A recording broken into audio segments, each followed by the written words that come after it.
Now, if you've been hitting the gym for a while and you're not seeing the results that you want, we got a problem. But on the flip side, if you're pushing a little too hard and you're feeling burnt out and tired and sore all the time, then you might be doing a little too much. You want to make sure you're pushing hard enough to see results, but at the same time, you don't want to overdo it.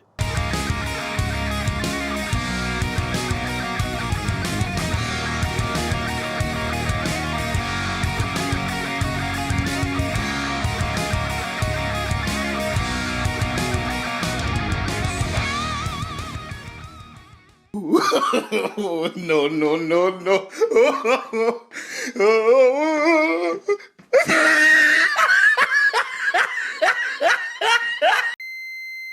What's up, everyone? David here. We got a new video for y'all today. But before we get into it, if you haven't already, make sure you subscribe to the channel, hit the bell notification so you don't miss out any new videos. Because remember, new videos on this channel every Tuesday, Thursday, and Sunday. So don't miss out.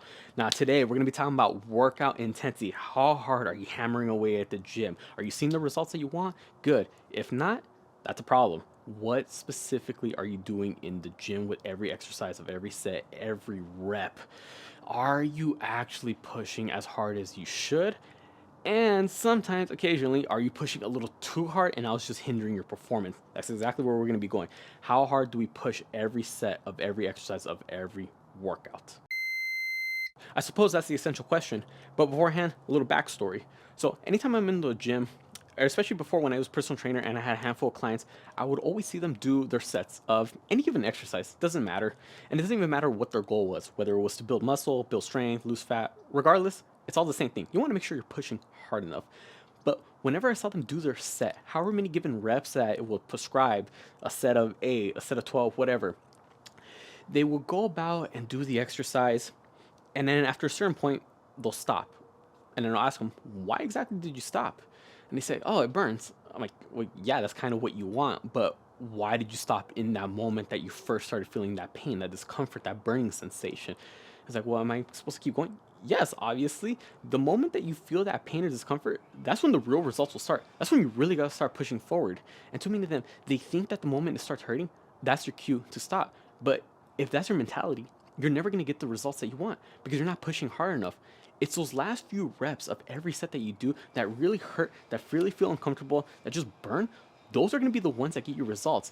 If you're going 1, 2, 3, 4, 5, it's starting to burn, and then stop. No, keep going. Rep out. Get number 6. Get number 7. It might be going a little slower. It's because I'm start hurting. But you know what? You could do one more. Let's go number 8. The shaking is there. The burning sensation. It's all lining up. Those are going to be the ones that get you what you want. But too many people, they don't know about that. And they're not pushing past that point of discomfort. But on the flip side, I've also seen a handful of people, let's just say on a heavy set of squats. All right, let's go, let's go, let's go. However many sets that they do, and then they start burning out. Next thing you know, they're really breathing heavy. They're really pushing hard, and they go and they barely get that last rep, and then they decide, I'm gonna go for one more. And what happens when they go for that one more? It goes down, but they're not squatting back up. That right there is what you call going to failure. Is that necessary? Not all the time. So you see, we got some people on one end of the spectrum not pushing hard enough, but we got other people on the other end of the spectrum. Man, they're going a little too hard. There's a nice in between that everyone should be focusing on when it comes to maximizing the growth of every set, of every exercise, of every workout that they do. And that's exactly what we're going to be going over today. So let's start off with any given exercise. Doesn't matter what you're doing. Doesn't matter if it's chest day, back day, leg day, whatever. You have your certain exercise. How hard should you be pushing each set that you do? Realistically, a good way to think about it is push hard enough to the point where once you're done with that set, you could have done 1, maybe 2 more reps left in the tank. So this right here is what I'm going to be referencing to as RIR. Don't confuse it with RPE. I have a problem with RPE. Everyone always has their exercise prescription, especially for power lifters. They have a little bit more specifics to RPE. But whenever someone prescribes it, it's like, I want you to hit a set of 8 at an RPE of 8. Okay, RPE is rate of perceived exertion. Keyword there is perceived. A lot of it is based off of how you feel. You may think that you're pushing hard enough. You may think that it feels difficult, but in reality, was it? What I like to do is think of it as RIR, which is reps in reserve. That's the better approach when it comes to building muscle. Because again, you want to push each set to where you could have done 1 or 2 reps left in the tank. So realistically, whatever your workout program says, 3 sets of 8 at RIR 1 to 2. That means do 3 sets of 8, but how many reps in reserve? How many reps could have done at the end? 1, maybe 2. But what happens when we go now to 3 and above? Well, once you're done with your set, if you could have done 3 reps or more, then realistically you didn't push hard enough. And it goes back to what I said earlier. You probably stopped once you start feeling a little bit of pain, a little bit of burning. No, keep going. So you see, now that we have a better understanding of how hard we should be pushing, that covers those of you who might have an issue with not pushing hard enough. Okay, now I understand. I gotta push. Okay, could I have done one more? No, I feel like I can get a couple more, and then once you really start really start grinding out those last few reps, once you're done, okay, better. I could have done 1 or 2, I'm good. But what was that other type of people that we talked about?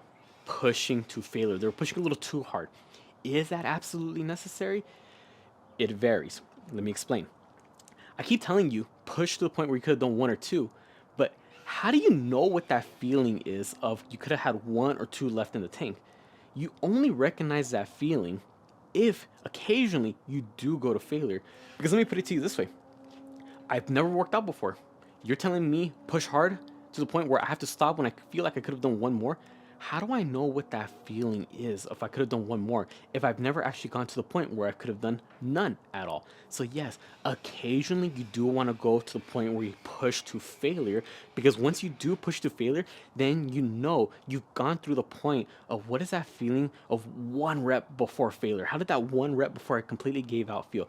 What was that feeling when I had those 2 reps before I completely gave out, before I completely bombed out of that squat? That is essential. Now, again, it's going to vary from person to person, situation to situation. Yes, occasionally failure is an option just to get your body used to it, but it's not completely mandatory for every set of every exercise that you do. If you push to failure every time you go to the gym for every set, realistically, all you're going to do is just burn yourself out. Think of it like this. We take a heavy compound exercise, such as squats. You mean to tell me if you push to failure, you're not going to take a while to recover? And let's just say, all right, you're good, next set. You're not going to be able to push as hard with that next set. You're going to feel too burned out from that first set. And we all know there's a couple of those exercises where it just seems like no matter how hard you push yourself, it takes just so long to recover. So things like squats, bench press for sure. Go on a bench, really rep it out, get those last few reps in, push to failure, push to the point where you can do 1 more. Yeah, you can take all the time in the world to recover and get your heart rate back down. But then afterwards, are you still not going to feel that burning sensation in your chest? Are you still not going to feel that sensation of pain in your triceps? You see, certain exercises, it's not as convenient to go to failure because just your recovery period, it's just too long. And some of us, we got very limited time when we go to the gym. And on top of that, not just the amount of time that we're spending in the gym, but your risk of injury will go up. You mean to tell me that if you do a heavy set of deadlifts, pushing to absolute failure, yeah, you took a couple minutes off to recover, but by the time you go to your next set, you mean to tell me your lower back, your legs, everything else is still not somewhat fatigued? Don't you think that will affect your form? You start cheating a couple of reps, maybe the back starts to round a little bit, maybe the hammies are doing a little too much, boom, popped. All of that needs to be taken into account.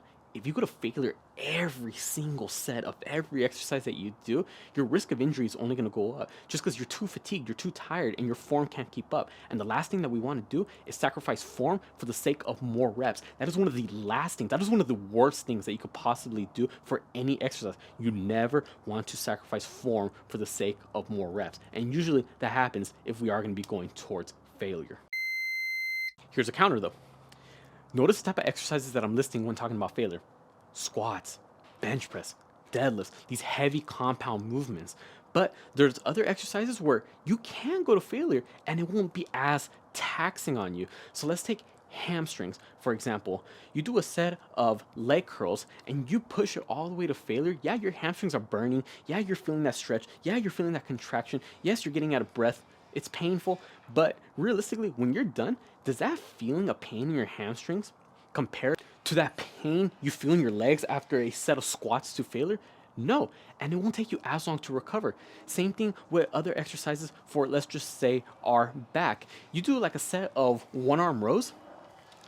Do you really feel that fatigue? Do you really feel like it takes you that long to recover before you have to hit another set? It might vary from person to person, but for me personally, I don't really feel that. So it goes to show you that yes, certain exercises going to failure is not feasible. How long it takes you to recover, the risk of injury, a lot of things can add up. But there's other exercises, yeah, because they're not as high of a stimulus. Or it doesn't take you as long to recover. It doesn't hurt. There's not as much of a risk of injury. You can push to failure. It just varies from person to person and from exercise to exercise. You just got to take the time to figure out what those exercises are for you and judge accordingly. And the last component I'm going to be covering is your rest time. Because part of the reason why maybe you can't push as hard, or maybe the reason why you could push as hard, just has to do with how much time you're resting in between sets. If you're not resting long enough to fully recover, then obviously you're not going to be able to push as hard. And on the flip side, maybe you feel that you can push harder because maybe you spent just too much time in between sets resting, I should say. Half the time it's just you spending 10 minutes on your phone. You're just hogging up a bench. No, realistically, your rest time, 3 to 5 minutes should be more than enough.